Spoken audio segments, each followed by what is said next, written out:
realizar un internship. En el título de la charla lo puse como el primer paso en una carrera científica y me parece que es importante porque cuando terminan el pregrado acá es muy raro dar el salto directo a un PhD en una universidad grande en Estados Unidos, y lo que te da el internship es no solamente la experiencia de ver cómo es la vida de estudiante graduado, sino la experiencia de poder demostrar que estás capacitado para hacer investigación en ese nivel, y eso va a permitir que tengas una carta de recomendación de un profesor en la universidad de allá, que es una cosa fundamental para, si es que llegas a hacer una investigación, ¿no? Que va a ser una cosa fundamental para que puedas entrar a un doctorado, que probablemente es la meta de todos. Pero primero quiero hablar de cómo se empieza. Creo que nos informaron bien, no hay alumnos de primer año acá, sino de tercero, así que probablemente podemos omitir la primera. Pero en general primero hay que elegir una pregunta. Esto fue más aparente para mí porque vengo de un área que no es ciencia. En ingeniería muchas veces hacemos avances tecnológicos y no tenemos preguntas de la misma naturaleza que en ciencia. Tenemos innovaciones, tenemos ideas que queremos plasmar, pero tener una pregunta es una cosa fundamental, sobre todo si es genérica, y en el pregrado es fundamental que la pregunta sea genérica, porque probablemente te va a acompañar un largo camino. Si no encuentras una pregunta que te interese, si no encuentras algo que quieras hacer, yo diría que simplemente únete a un laboratorio, y en el laboratorio vas a encontrar un montón de preguntas que vas a querer responder, vas a comenzar a compartir con otros, vas a comenzar a ser curioso. Pero lo que jamás deben hacer es unirse a un laboratorio porque quieren, en mi opinión, es unirse a un laboratorio porque solo quieren aprender ciertas técnicas o porque, digamos, no saben qué hacer. No, si van a unirse a un laboratorio, únanse con la intención de cuestionar de manera científica. No de ser lab technician, sino de contribuir en el desarrollo de las ideas, de tratar de ser pensadores independientes. Y una vez estando dentro del laboratorio, contribuir en varias cosas que no les escriban en el paper. Ustedes tienen que contribuir en la escritura del paper, tienen que pensar constantemente en el asunto, tienen que embeberse en la investigación. Y por eso es importante entender la importancia de hacer ciencia. El mundo lo necesita desesperadamente. Eso lo dijo Leo Wilson, un biólogo famoso en Harvard, Pulitzer. ¿Y por qué es importante hacer ciencia? La humanidad avanza en base a conocimiento. Un conocimiento nuevo es un paso más para la humanidad. ¿Y cómo es que se genera este conocimiento? Lo generamos nosotros. Lo generamos nosotros haciendo ciencia, y son pequeños pasos incrementales que nos van a permitir eventualmente hacer un breakthrough. Toda la sociedad está construida en base al conocimiento que tenemos, toda la tecnología genera con el conocimiento que tenemos. ¿Qué pasa si la teoría que les mostré es falsa? Si experimentalmente encontramos que no es así. Es una cosa que es posible. Tenemos data experimental que nos muestra de que hay cierta confirmación, pero aún si es falsa, significa que hemos encontrado un algoritmo que va a mejorar búsquedas en bases de datos, significa que hemos encontrado un algoritmo que va a generar mejoras en ingeniería, porque en robótica hay muchos robots que se basan en el comportamiento de quimotaxis, que hasta ahora han estado en una estrategia subóptima. Una estrategia subóptima significa que hemos estado usando una estrategia que no corresponde al mejor fenotipo de IQLF. Entonces, toda esta información que proviene en la primera parte, digamos, a veces no tiene certeza de que realmente es un avance científico o no, pero cuando trabajas en un framework genérico que te permite tener alcance general, puedes saber que, aun si no es estrictamente cierto, va a tener un impacto en muchas aplicaciones que son de importancia para la sociedad. Entonces, elijan aquello que ustedes creen que es importante. Si no están seguros de que la pregunta es importante, si no creen que la investigación que hacen es importante, no la hagan, busquen otra. Porque necesitan esta motivación. La ciencia es difícil. Cuando llegué me di cuenta de que constantemente tenía que aprender muchas cosas en muy poco tiempo. Y si no estás motivado con la pregunta, si realmente no es lo que quieres hacer, si estás pensando en otras cosas, tienes que encontrar otra pregunta. O tienes que preguntarte si la ciencia es para ti. Pero yo creo que sí, siempre podemos encontrar una pregunta que nos apasiona, siempre podemos encontrar algo que es más importante para nosotros y verlo como una contribución a la sociedad. Constantemente yo escucho gente, leo statements de chicos que dicen que desde que tenía 3 años soy súper curioso y aprendí, no sé, a multiplicar cuando tenía 2 años y siempre he hecho ciencia, programar una computadora. Yo creo que nada de eso es necesario poner en un statement Lo principal para hacer ciencia es la motivación. Y la motivación significa que debe tener una coherencia interna que les diga que la ciencia es para el bien de la sociedad. Pensar de que no necesariamente los mártires de la sociedad son aquellos que están en África llevando regalos. Los mártires de la sociedad también son los científicos que están dedicando su vida a una causa, que están quemándose las pestañas en un microscopio, tratando de encontrar algo nuevo, porque la ciencia es para todos, y es una manera totalmente limpia de contribuir. Ahora, dicho esto, hay otra cosa que quiero explicar aquí, y es un poco la manera inconsciente en la que yo abordé el pregrado, que fue cuando están en el pregrado tienen que tener la conciencia de que no están en realidad desde el inicio eligiendo una sola cosa y quedándose en eso, sino de que en realidad están ganando experiencia, están ampliando su perspectiva científica, viendo qué hay.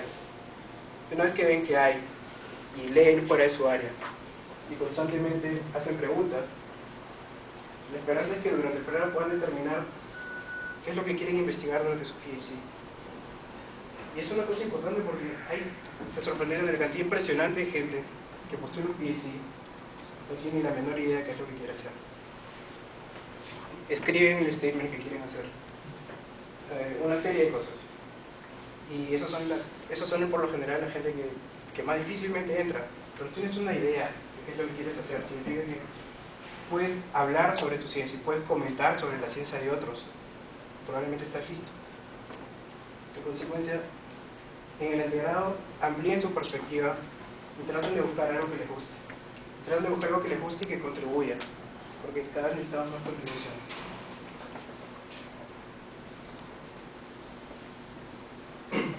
Ahora, el internship propiamente es como bridging the gap, porque lo que está haciendo es, digamos, completar la formación que tienen aquí para que, digamos, estén más o menos al mismo nivel que los chicos de allá al momento de postular.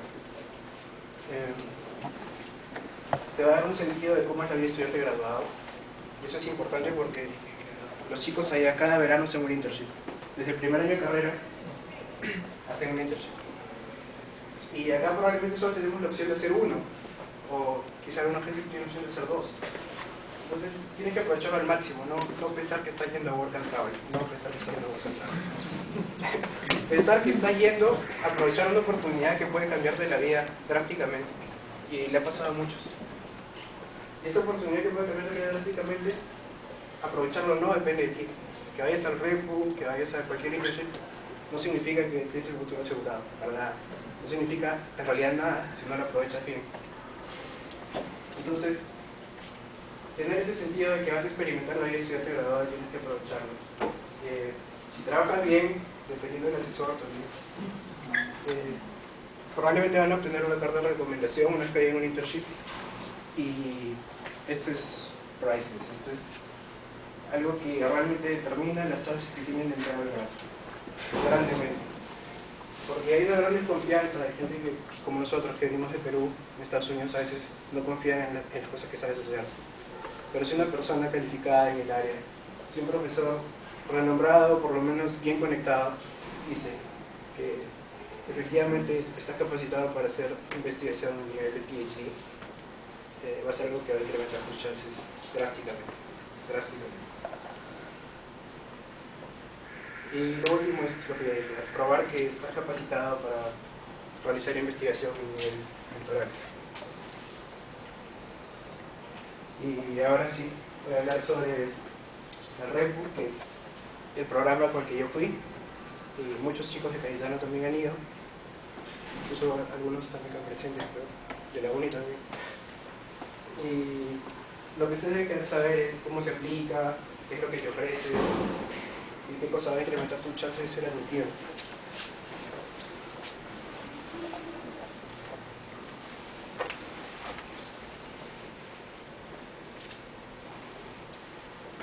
Bueno, ese es el objetivo del programa en general, que es ayudar al desarrollo de la capacidad científica, y todo esto es haciendo la conexión de que ustedes puedan obtener ese entrenamiento que necesitan para dar el siguiente paso.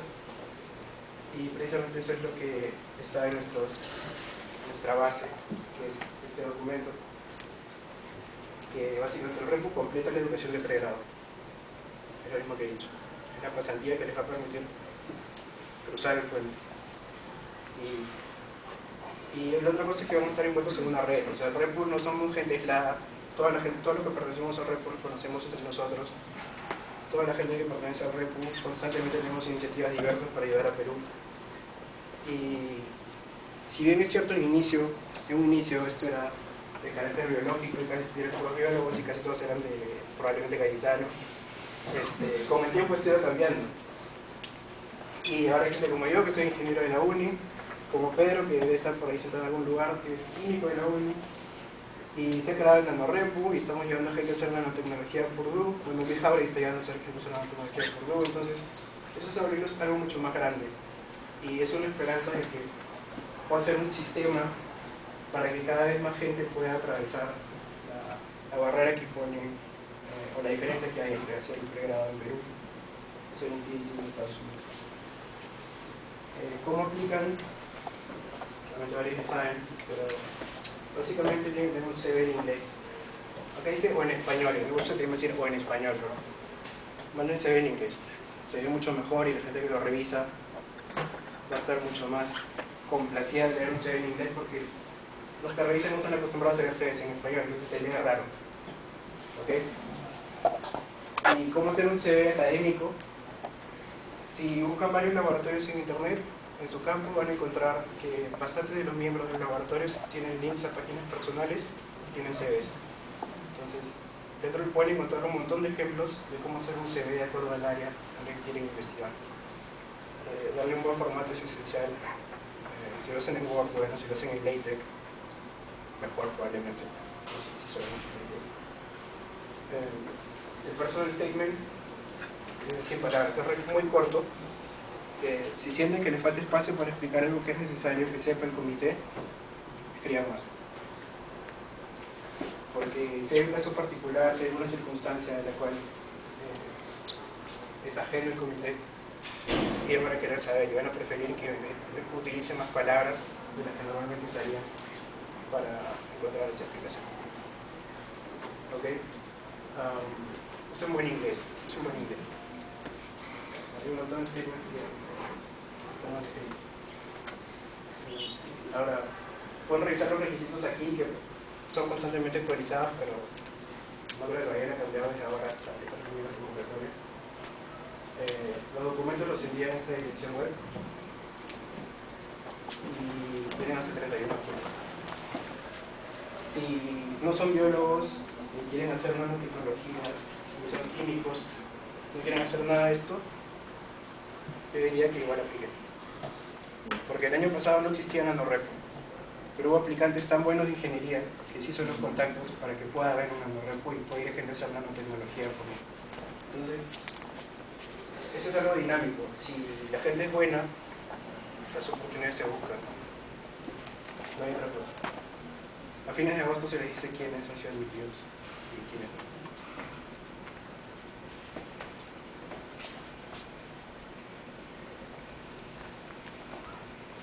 Ese es el proceso. Después de que revisen su postulación y son preadmitidos, va a haber un envío de preguntas para ensayos. Queremos saber si tienen compromiso con el Perú, qué cosas es lo que esperan hacer. Somos una comunidad comprometida con ayudar al desarrollo de la ciencia aquí, así que queremos saber qué es lo que piensan al respecto. Y las entrevistas a los finalistas son conducidas por el comité. Les van a preguntar cosas, básicamente cuando hables con alguien de ciencia puedes saber si realmente entiende o no. Entonces es una parte importante del proceso.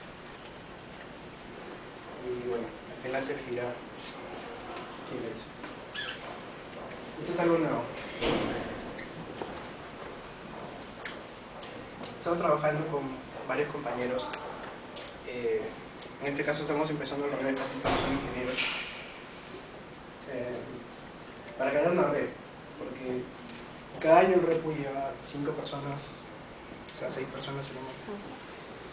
Y hay mucha gente que realmente tiene un nivel para hacer un PhD, acá en Cayetano, en la UNI, en Católica, en muchos sitios, que muchas veces se pierde porque no recibe la oportunidad de ser ayudado o de tener un contacto directo para poder hacer un internship. Mucha gente está calificada y no es llevada porque no se puede más.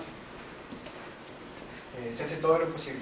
Entonces, estoy empezando esta red que aún está en proceso de creación y tenemos gente de estas universidades y algunas más, MIT, Harvard, Caltech, son buenos sitios. Y lo que queremos hacer es establecer un nexo.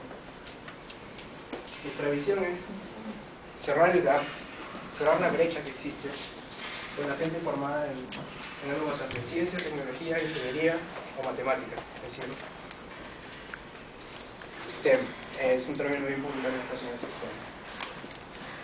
Y precisamente cerrar el gap es en parte hacer el internship, pero además de hacer el internship, tener un seguimiento. Y tener un seguimiento significa que se les va a ayudar a hacer un plan de carrera. Cuando uno empieza el antegrado, cuando yo empecé el antegrado, no sabía cómo iba a llegar a ser un príncipe, no tenía la menor idea, ni siquiera sabía cómo iba a elegir un proyecto de investigación, no sabía absolutamente nada. No sé cómo es en Cayetano, pero en la UNI en gran medida está solo, lo cual es bueno y malo a la vez.